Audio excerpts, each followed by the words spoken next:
মুক্তির আগেই 1200 কোটি রুপি আয়, ভাবা যায়। ভাবনার বাইরের সেই ঘটনাটা ঘটিয়েছে এবার পুষ্পা 2। পুষ্পার সিকুয়েল আসছে আর মুক্তির আগেই 1200 কোটি রুপি উপার্জন করে ফেলেছে। ইন্ডিয়ার গণমাধ্যম প্রতিবেদনে তেমনটাই বলেছে। বলিউড লাইভ তেমন প্রতিবেদনই তৈরি করেছে।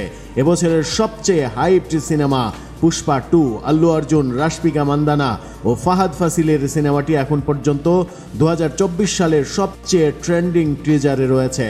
পুষ্পা 2 এর ডিজিটাল, স্যাটেলাইট এবং টিভি সত্ত্ব কিভাবে বিক্রি হবে তা ছিল নানা জল্পনা কল্পনার বিষয়, কারণ বিস্তারিত কোনো তথ্য জানানো হয়নি। শেষ পর্যন্ত সিনেমা মুক্তির আগেই 1200 কোটি রুপি আয় করে ফেলেছে। বলিউড লাইভের প্রতিবেদন সেটাই বলছে। ভারতীয় সংবাদ মাধ্যম বলিউড লাইভ জানাচ্ছে, ইতিমধ্যে পুষ্পা 2 1200 কোটি রুপি আয় করেছে, যা একটি রেকর্ড। তবে পুষ্পা 2 এর সত্ত্ব বিকিকিনি নিয়ে বিস্তারিত তথ্য নির্মাতারা শুরু থেকেই জানাননি। যদিও কেমন অঙ্কে বিক্রি হচ্ছে তা নিয়ে প্রতিদিন খবর প্রকাশিত হচ্ছে। পুষ্পা 2 সিনেমাতে আল্লু অর্জুনকে পুষ্পা রাজ হিসেবে দেখা যাবে।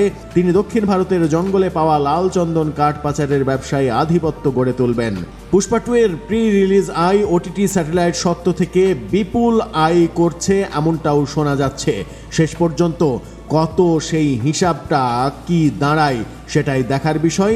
1200 কোটি টাকা উপার্জনের যে হিসাবটা দেখানো হচ্ছে সেটাও ওই প্রি রিলিজ এবং ওটিটি স্যাটেলাইট সত্ত্ব মিলিয়ে কিনা সেটা এখনো পরিষ্কার করেনি নির্মাণ কর্তৃপক্ষ।